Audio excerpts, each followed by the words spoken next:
Many of us spend a great deal of energy trying to make our days less busy. We rearrange our schedules. We promise ourselves that we will say no more often. We imagine a quieter month, a slower season, a week in which everything finally feels manageable. Sometimes that works for a while, but most of the time, the day remains what it is. Meetings happen, messages arrive. Appointments need to be kept. Family members need attention. Small responsibilities gather in the familiar way, and the life in which everything finally settles keeps moving further into the future. Perhaps we have been asking the wrong question. Instead of asking how to make every day less busy, we might ask something more useful. How do we find peace inside a day that refuses to slow down? Most of us approach this question backward. We assume peace will arrive after everything else is finished, after the meetings end, after the messages are answered, after the bills are paid, after the children or grandchildren no longer need anything, after the kitchen is quiet and the final task has been crossed from the list. We imagine peace as a destination on the other side of all our doing. We tell ourselves we will reach it tonight, perhaps this weekend, perhaps after the current deadline, perhaps when the family situation becomes easier, perhaps when work becomes less demanding. But when peace depends on those conditions, it rarely arrives. The day ends, yet the inner movement continues. The work has stopped, but the mind is still reviewing conversations, planning tomorrow, and carrying unfinished concerns from room to room. This is the quiet disappointment of many evenings. We finally protect a small window of stillness, but we cannot fully enter it. We have postponed peace for so long that when the moment appears, the body no longer remembers how to receive it. We tell ourselves, I will relax when things become clearer. I will feel calm when this difficult period passes. I will be all right when balance returns. But life rarely remains settled for long. One responsibility ends and another begins. A child needs guidance. A parent needs care. A colleague leaves. A new concern appears. If peace requires the absence of pressure, demands, or unfinished business, then peace will always remain a place we are preparing to visit. Perhaps the question is not how to find peace at the end of a busy day. Perhaps the question is how to notice peace within it. This does not require escaping the day. It does not require reducing every responsibility. It asks us to discover that something quiet can exist alongside activity. A river may be disturbed at the surface. Wind creates ripples. Branches fall into the current. Rain strikes the water. Yet beneath the movement, the river continues in a deeper and steadier way. The current does not disappear because the surface is unsettled. The Tao Te Ching offers an image of muddy water gradually becoming clear when it is allowed to rest. Clarity does not come from stirring the water more forcefully. The suspended earth settles when it is no longer disturbed. It finds its place in its own time. The difficulty in a busy day is not always the busyness itself. Often, it is the belief that mental agitation can be solved through even more agitation. So we push harder. We add another productivity system. We tighten the schedule. We check the calendar more often. We try to control every minute, hoping that enough control will finally create calm. But control can become another form of stirring. The water grows cloudier. Peace, in the Taoist sense, is not something we manufacture through force. It is something that begins to appear when we stop interfering with what is trying to settle. Finding peace inside a busy day is not only a matter of finding more time, it is a matter of how we inhabit the time already here. You may not have a free hour, but you may be able to change your relationship with the next minute. And this relationship is often shaped in the small spaces between one activity and another. The walk from one room to the next, the few seconds before a meeting begins, the pause while the kettle boils, the moment after ending a phone call, the breaths between closing one document and opening another. Most of us treat these spaces as empty time that should be filled.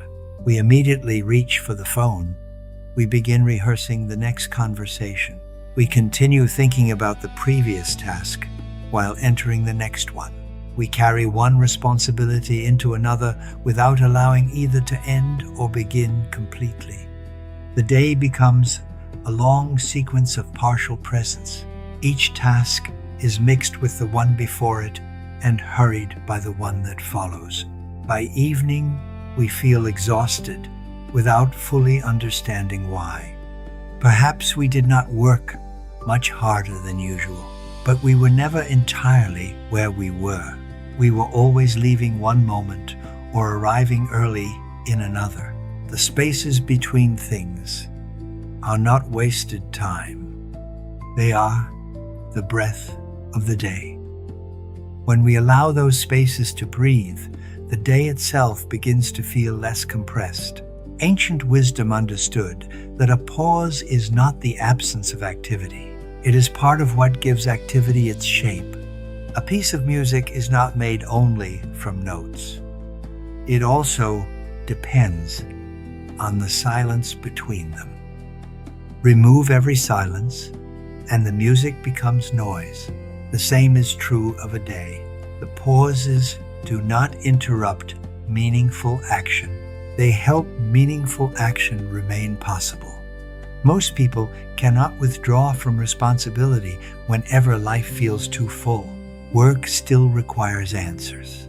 Families still require care. Difficult conversations cannot always be postponed, but the principle remains. Peace may begin with one small refusal.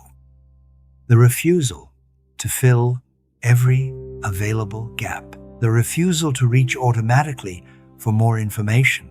The willingness to remain still for a few seconds before beginning again. You do not need to meditate for an hour. You do not need to leave your responsibilities behind. You only need to allow yourself to arrive, briefly and fully, in the place where you already are. Take 3 natural breaths before opening the next email. Look through the window before answering the phone.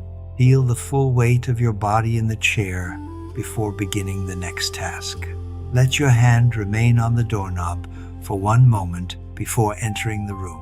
These are not complicated techniques. They are returns. Small returns to the only place where peace has ever been available, the present moment, exactly as it is. When you begin to honor these pauses, the day does not necessarily become less productive. Often, it becomes more focused. What drains us is not always the work itself. It is the inner noise that accumulates when nothing is ever allowed to settle. We mistake constant motion for full engagement. But motion without presence creates friction. A few seconds of stillness can restore something, not always energy, something closer to contact. The contact between you and your own life, which is easily lost when every moment becomes preparation for the next one. There is also something important to remember about the inner weather of a busy day. Some days are genuinely heavy. The deadline is real. The medical concern is real. The financial pressure is real. The difficult family conversation is real. Peace does not require us to pretend otherwise. On those days, peace is not the disappearance of difficulty. It is the willingness to remain inwardly soft while the difficulty is present. A mountain does not become less of a mountain when a storm passes over it. The storm arrives, The storm moves. The mountain remains. Peace during a difficult day may be something like this. Not the absence of weather, but the quiet recognition that something within you is steadier than the current demand. This recognition is not reserved for those who have mastered an advanced practice. It is available whenever you are willing to pause, even briefly and imperfectly, even during a meeting you did not want to attend, even while waiting for an appointment, even before entering a difficult conversation. Pause and ask, where am I right now? What is actually here? The answer is often smaller and quieter than expected. A breath, a heartbeat, the weight of your feet on the floor, the quality of light in the room, the texture of the chair beneath you, the sound of someone moving in another part of the house. None of these things is dramatic, but they are real. And reality, when touched directly, contains a quiet peace of its own. So if today feels too full, try something simple. Do not add another practice to your schedule. Do not remove a responsibility that cannot be removed. Simply slow. One transition. Let one pause become a real pause. Allow the water to settle for a few seconds before the next demand arrives. Close one task before opening the next. Take one breath before answering. Feel your body arrive before your mind moves ahead again. Peace is not only waiting at the end of the day, it is woven through the day itself. It lives in the spaces we usually fill without noticing. You do not need to open every space.